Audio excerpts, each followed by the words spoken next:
Hello viewers, আসসালামু আলাইকুম। সবাই কেমন আছেন? আমার এখানে যে দেখতে পাচ্ছেন এগুলো হচ্ছে কাকিলা মাছ, সামুদ্রিক কাকিলা এগুলো।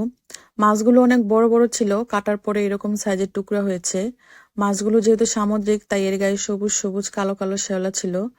এগুলোকে আমি খুব ভালো করে সময় নিয়ে লবণ দিয়ে অনেকবার ধুয়ে নিয়েছি। ধোয়ার পরে একদম সাদা চকচকে পরিষ্কার হয়ে গেছে। এর আগে আমি এত বড় কাকিলা মাছ কখনো দেখি নাই, তো আমি আজকে কিছু রান্না করতে নিয়েছি আর বাকিগুলো রেখে দিয়েছি। এই মাছগুলোর পেছনে অনেক কষ্টের একটা গল্প আছে। আমার ননাসের হাজবেন্ডের মাছ ধরার শখ, উনি এই মাছগুলো ধরতেন একদম সমুদ্রে টাটকা ফ্রেশ মাছ। আমার শাশুড়ি আমার কাছে আসবেন বলে আমার জন্য প্যাকেট করে ফ্রোজেন করে রেখে দিয়েছিলেন। আর অনেক কিছু রেখেছিলেন নিজের হাতে গুছিয়ে, তার মধ্যে এই মাছগুলো একটি। কিন্তু আমার একটি দুর্ভাগ্য ছিল যে উনি আমার কাছে আসার কিছুদিন আগেই মারা গেছেন। আল্লাহ যেন ওনাকে জান্নাত নসিব করেন। 2 মাসের মধ্যে আমার শ্বশুর শাশুড়ি দুইজনেই মারা যান। ওনারা আমেরিকাতে থাকতেন। প্রথমে যখন আমার শ্বশুর মারা যায়, মারা যাওয়ার আগে আমার শ্বশুর কিছুদিন হসপিটালে আইসিইউতে ছিলেন। তখন আমার হাজবেন্ড গিয়েছিল দেখতে।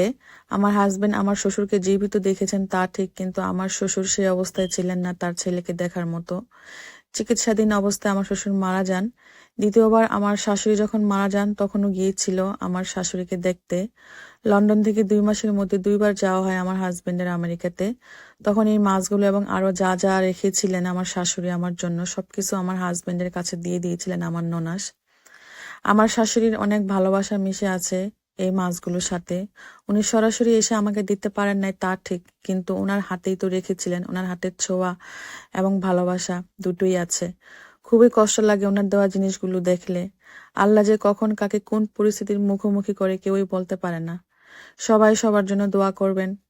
সবাই সবার মা বাবা শ্বশুর শাশুড়ির জন্য বেশি বেশি করে দোয়া করবেন। যারা বেঁচে আছেন তাদের জন্য এবং যারা পরপারে পাড়ে জমিয়েছেন তাদের জন্য। তো বলতে বলতে অনেক কথাই বলে ফেললাম। আর এইদিকে আমার রান্নাও শেষ। খুব সাধারণভাবে রান্না করলাম, সবাই যেভাবে রান্না করে। তো আমার আজকের ভিডিও এই পর্যন্তই। সবাই ভালো থাকবেন। আল্লাহ হাফেজ।